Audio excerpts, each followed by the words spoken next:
So, mapagpalang gabi po sa ating lahat.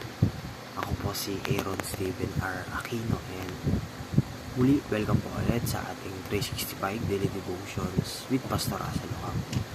So, ngayong araw po is January 1, ang ating simula ng ating daily devotional. And ang topic po natin ngayong araw ay may natin na sino ang may authority sa buhay mo, or sa English, absolute authority. Now, para naman po sa ating scripture for today na matatagpuan sa Genesis chapter 1 verse 1, sabi po dito, "In the beginning, God created the heavens and the earth."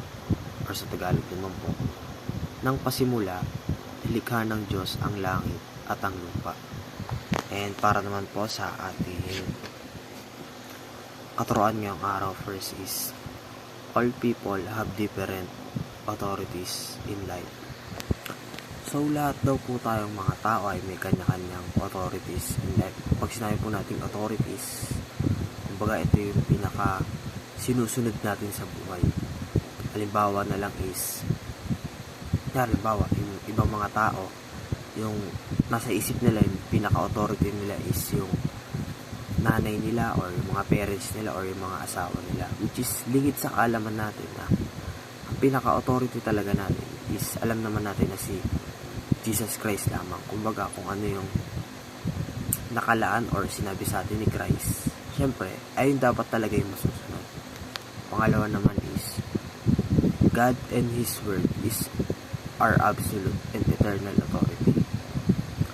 So, yung mga salita po ni Jesus magpahanggang dati pa is ay talaga yung pinaka-authority natin. Kumbaga, ay talaga yung dapat sundin natin kahit ano pa man yung mangyari. Kasi nga, si Jesus talaga yung pinaka-authority natin. And pangatlo po is, we shape our lives and decisions based on God's absolute authority. So, yung buhay po natin or yung mga decision natin sa buhay is nakasalalay po ito sa kung paano tayo huhubugin ni Jesus. Siyempre, base na rin dun sa kanyang mga salita. So, kung ano man po yung, kumbaga, iutos sa atin or ipagkaloob sa atin ni Christ, siyempre, dapat natin yung sundin or tanggapin. And para naman po sa ating application ngayong araw, first is, start this year with a commitment to study God's Word. So, bilang ngayon po ang pasimula ng ating daily devotion, January 1, so mas maganda po na simulan natin yung taon natin na, kumbaga, commitment, meron tayong commitment doon sa pagbabasa natin, syempre, at pag-aaral sa salita ni God.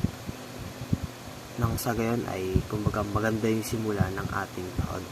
Pangalawa naman is, submit all things to God's Supreme Court. So, kung meron man po tayong mga problema sa buhay, syempre, sasubmit lang natin ito, syempre, sa pinakamataas na Supreme Court. Which is, syempre, ilalapit natin ito kay God. And lastly po sa ating application ngayong araw is, shape your life according to the demands of the Bible. So, hubugin po natin ang ating buhay, syempre, base na rin sa banal na kasulatan, syempre, na galing kay God. Nang sa gayon ay magkaroon ng direksyon at umayos, syempre, ang ating buhay.